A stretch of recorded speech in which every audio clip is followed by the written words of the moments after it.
Presidente, inicio con mi primera pregunta para usted. Usted dio cuenta el 1 de septiembre, de la forma en que ha trabajado de lunes a domingo, presidente, de 5 de la mañana hasta altas horas de la noche, sin descanso, sin vacaciones, en favor del pueblo, en favor de los de abajo. Usted pasará a la historia de México sin proponérselo, pero será el presidente del empleo. Usted es el presidente que ha ayudado más a 22 millones de trabajadores inscritos en el Instituto Mexicano del Seguro Social, que reciben en promedio 16,284 pesos mensuales de salario, presidente. A los 4 millones de trabajadores del Estado mexicano y a los 5 millones de jubilados, es decir, más de 34 millones de trabajadores mexicanos, usted ha beneficiado. Usted es el único presidente en los últimos 36 años que ha recuperado el poder adquisitivo del salario mínimo. Apenas hace 5 años atrás el salario mínimo era de 88 pesos, hoy es de 207 pesos y en la frontera norte es de 312 pesos diarios, presidente. Es decir, un aumento en términos reales del 88%, algo que no se veía en los últimos 40 años de nuestro país. Felipe Calderón, en el 2012, con la reforma laboral, planteó por primera vez crear el régimen de subcontratación outsourcing. Usted acabó con esa simulación de outsourcing en México, fenómeno implantado, reitero, por Felipe Calderón para pagar menos y menos derechos laborales a los trabajadores. Usted, presidente, como ninguno, ha incrementado los salarios mínimos profesionales. En su gestión debemos reconocer que los días de vacaciones por ley han subido para todos los mexicanos. Mi pregunta es, presidente, queremos saber los trabajadores asalariados de México si usted ve con buenos ojos que se aumente de 15 a 30 días el aguinaldo a partir de este próximo mes de diciembre del año en curso. ¿Usted lo vería bien? Vamos a verlo. Mire, lo que yo puedo decir y comprometerme es a que siga aumentando el salario. Ese es mi compromiso. Viene la revisión a finales de año y vamos a proponer que se continúe incrementando el salario como prioridad en la política laboral. Hay muchos asuntos pendientes porque la verdad fueron 36 años de política antilaboral. No hay nada que se haya hecho en 36 años durante el periodo neoliberal en beneficio de los trabajadores. Nada. Nada, absolutamente. Al contrario, fue reducción del salario en términos reales, pérdida del poder adquisitivo del salario, quita de prestaciones laborales, la subcontratación, la privatización de las pensiones, etcétera, etcétera, etcétera, etcétera. Entonces, hemos avanzado en mejorar salario, en garantizar el reparto de utilidades, en quitar lo de la subcontratación, en abrir fuentes de empleo con mayor inversión pública. No es poca cosa el poder afirmar que México es de los países con menos desempleo en el mundo. Pero desde luego todavía falta otras demandas justas, pero ya no voy a poder yo concluir con todo lo que se requiere. Avanzamos mucho, pero por eso es importante la continuidad de la transformación.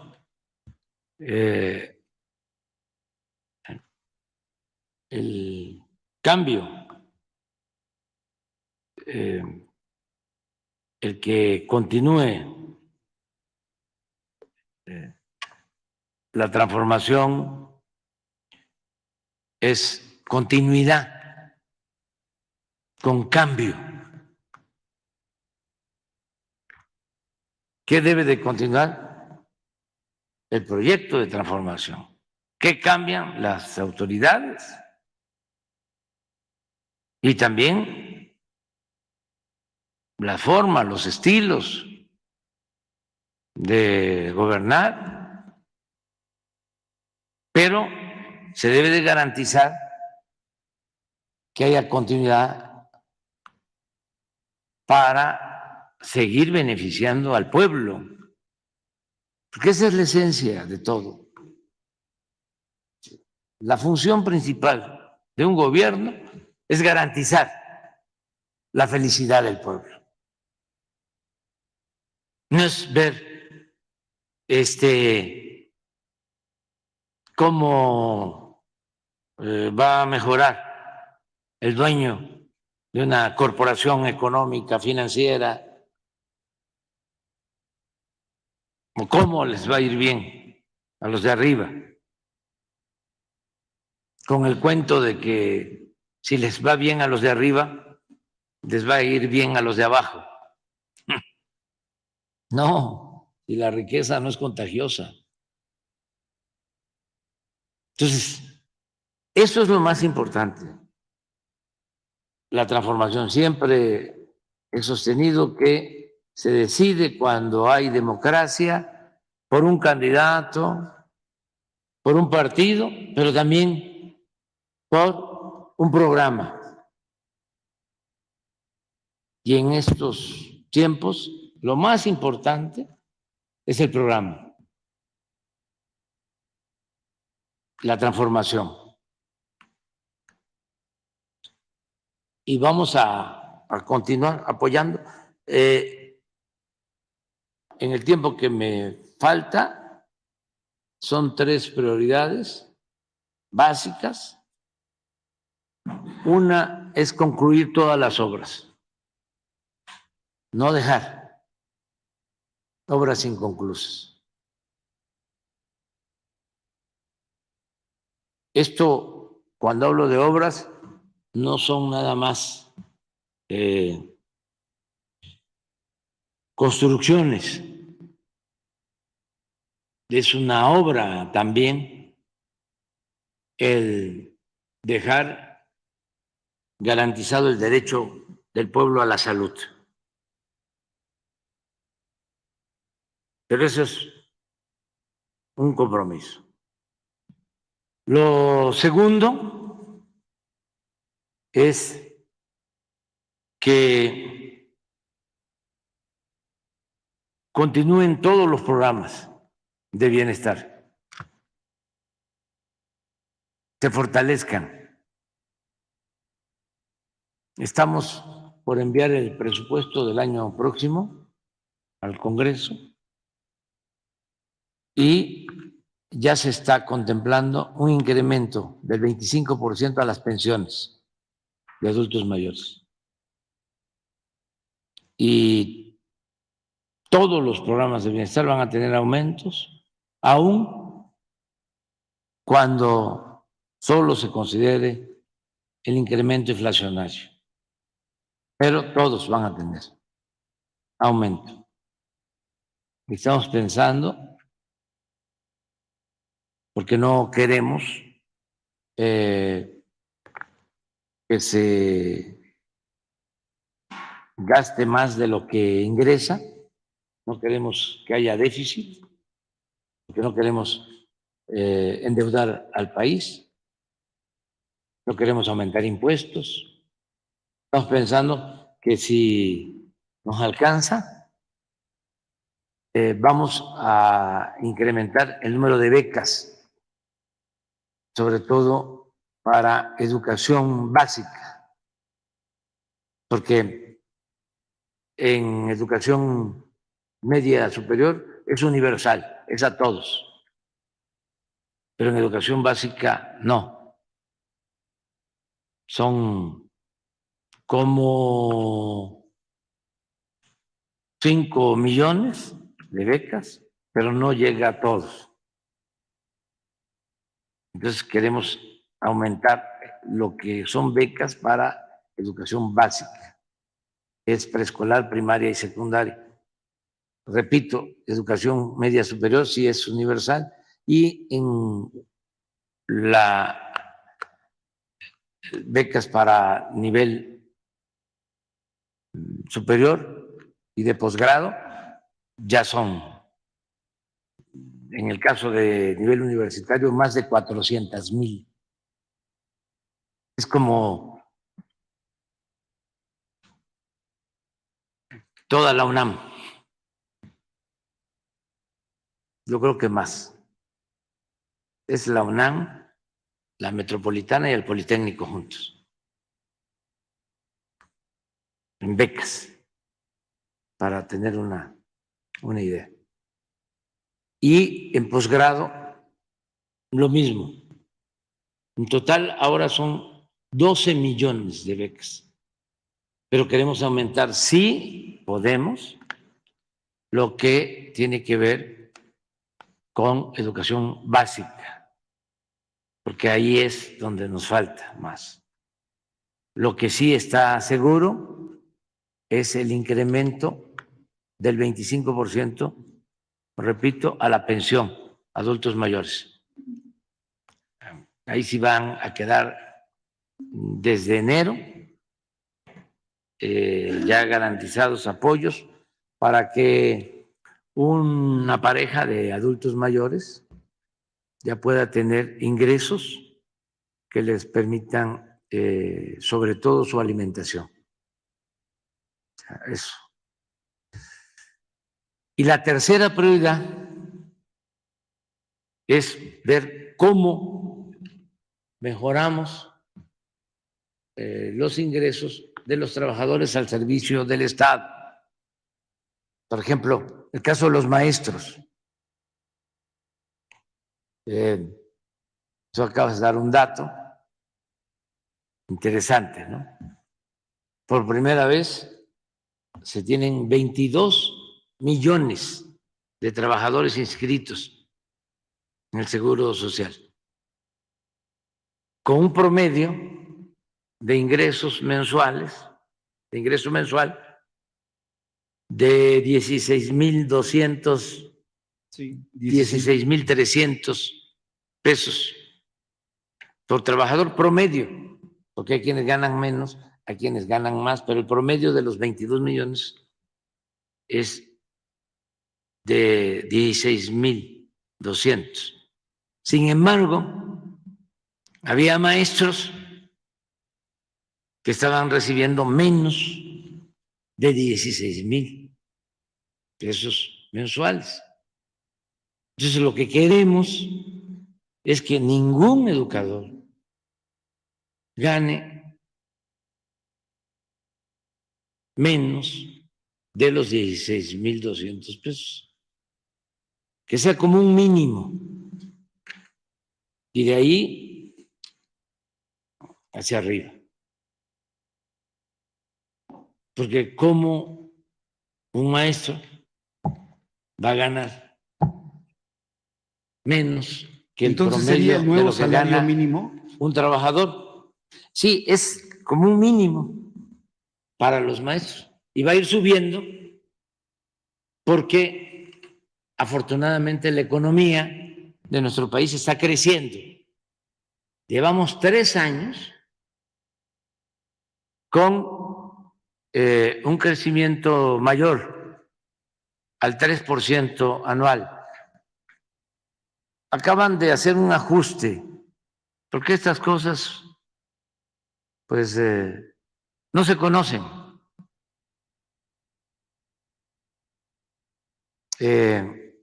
Menos si nos favorece. El INEGI hizo un ajuste que hace periódicamente para revisar la tasa de crecimiento anual. Y resultó esa revisión reciente que en el periodo nuestro ha sido un poco más el crecimiento económico del que estaba ya establecido. A ver si Juan Pablo nos manda la gráfica. Por ejemplo, estaba establecido de que habíamos caído por la pandemia 8.2 y resultó en la revisión que no, caímos más, como 8.6. Ahora vamos a ver. Sin embargo, había establecido que en el 21 habíamos crecido 4%, pero no, crecimos 6%.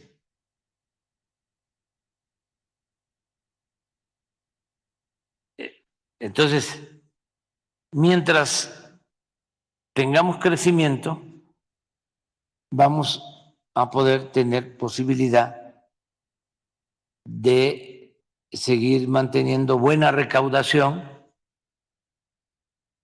en contribuciones y vamos a poder tener presupuesto para seguir apoyando el desarrollo y seguir también la de crecimiento, una gráfica así sí, sí es esta. Sí, nada más. Eso es lo que caímos en el 20 y cómo salimos, ya estamos arriba.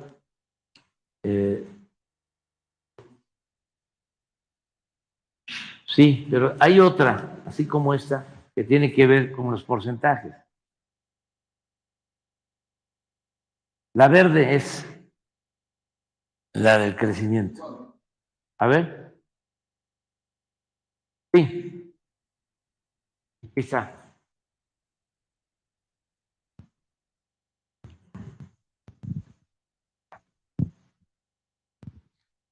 Este es ya el real. 19 menos 0.3. Esta es la caída fuerte. Esta es la que estimábamos. Estaba como creo 8.2, pero en la revisión ya fue mayor la caída, 8.8. Estamos hablando de la peor caída en casi 100 años. O sea, nos tocó una situación muy difícil por la pandemia. Afortunadamente, por la estrategia que aplicamos, ya para el 21 estábamos abajo y ya aumentamos, crecimos 6.1. Esta estaba abajo, estimada en 4. esta se ajustó a favor. Y ya 22, 3.9. Y lo que llevamos, creo que es, sí, la estimación de enero a junio, 3.6 este año. Esto, si se suma, da un promedio ya positivo de 0.9, promedio anual de crecimiento, que eso es un milagro. Y yo espero que para el 24 esto se convierta en cuando menos 1.3, para que el per cápita, es decir, el crecimiento por persona, sea igual que antes de la pandemia, con un añadido, que si tenemos este crecimiento promedio ahora, 0.9, promedio anual, casi 1%, la distribución de la riqueza, la distribución del ingreso es otra. Porque se puede crecer mucho, pero se queda el ingreso en unas cuantas manos. Y como se demostró en encuesta de ingresos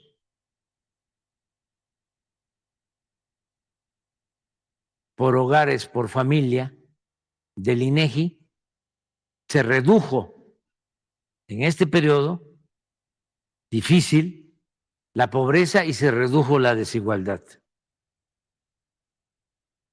O sea, es crecer con bienestar, crecer con justicia, progreso con justicia. Entonces, si seguimos así, vamos a poder tener recursos para financiar el desarrollo sin endeudar al país, sin aumentar impuestos, sin gasolinazos, sin que aumente el precio de la luz. Y lo vamos a lograr. Y esto también va a significar que para el próximo gobierno van a tener márgenes, porque si no hay una deuda excesiva, porque lo que vamos a dejar nosotros de deuda va a ser mucho menor en incremento a la deuda de Calderón y del licenciado Peña. O sea, ellos en promedio crecieron la deuda en 7 puntos del Producto Interno Bruto, del PIB. Nosotros, cuando mucho, va a haber un crecimiento de 5. Quiere decir que 2 puntos del PIB van a quedar disponibles para cualquier situación que se tiene que cuidar, porque de acuerdo a mi análisis, mi pronóstico,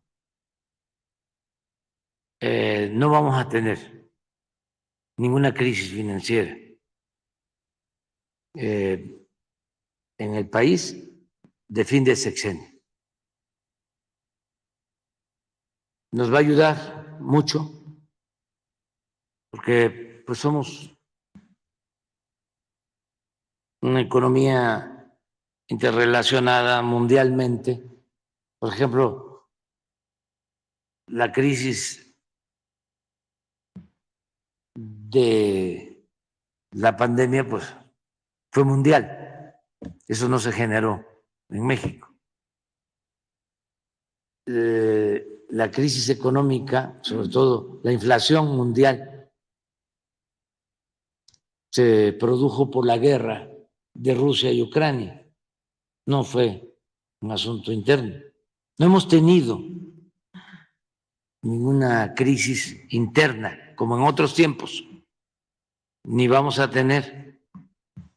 Pero sí hay que cuidar el mediano plazo. De acuerdo a mi análisis, no vamos a tener crisis interna porque no va a haber crisis financiera en Estados Unidos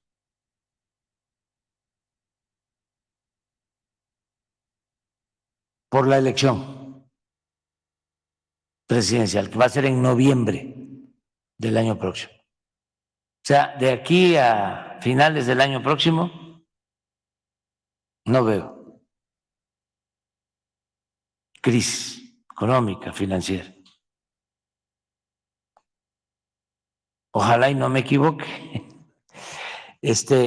Pero después pueden haber ajustes. Pero eso ya es en el inicio del 25. Yo entrego en septiembre del año próximo. De todas maneras, voy a hablar bien sobre esto, sobre cómo veo las cosas, con quién me sustituya.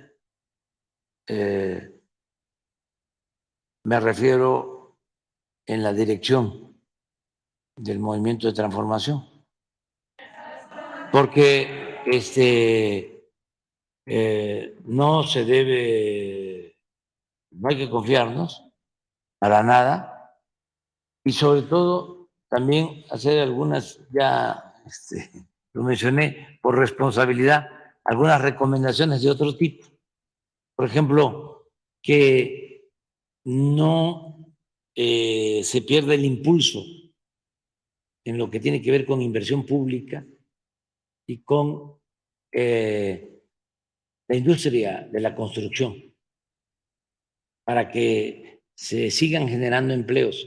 O sea, que no se deje de pedalear, que no se pare la industria de la construcción, porque eso funciona, eso reactiva la economía rápido, genera muchísimos empleos, fortalece el mercado interno, es bienestar.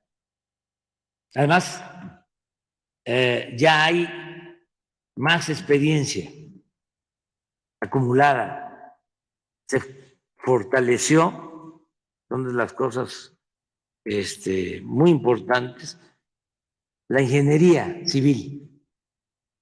Bueno, se recupera, sí,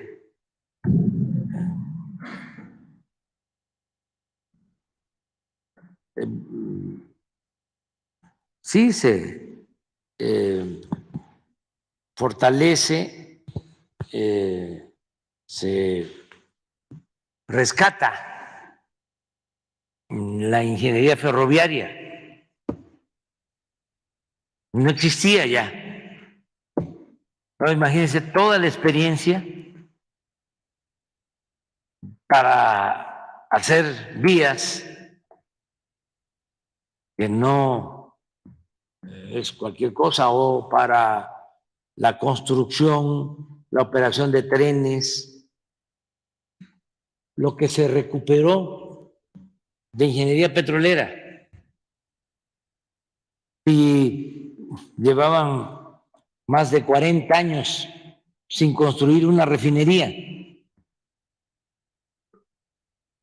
Todavía ahí están ingenieros refineros que están felices, adultos mayores respetables. El ingeniero Ocampo, por ejemplo, acaba de fallecer el ingeniero Celestín, pero fueron de los que hicieron las últimas refinerías. Entonces, ahora, con la rehabilitación de las refinerías, con la construcción de la refinería de Dos Bocas, los ingenieros petroleros han vuelto a consolidar la experiencia, a recuperar la experiencia. Entonces, todo eso se tiene que aprovechar. Nosotros, aquí, el general Sandoval sabe, pero hemos enviado a capacitar a conductores de trenes a Europa, como a 100, ¿no? Y así hay escuelas de soldadores por todos lados. Y mucha formación, mucha capacitación. Entonces, todo eso debe de aprovecharse. Ya se tiene obreros extraordinarios. Los trabajadores mexicanos son de lo mejor del mundo. Los de la industria de la construcción, fierreros, eso no se encuentra en otras partes. Entonces, ese es el motor para el cambio, para el progreso futuro. Entonces, continuar con eso, ¿no? Gracias, presidente, y felicitarle por 5 años de una buena administración y gobernanza de este país. 5 años se dicen fácil. Felicitarle, gracias.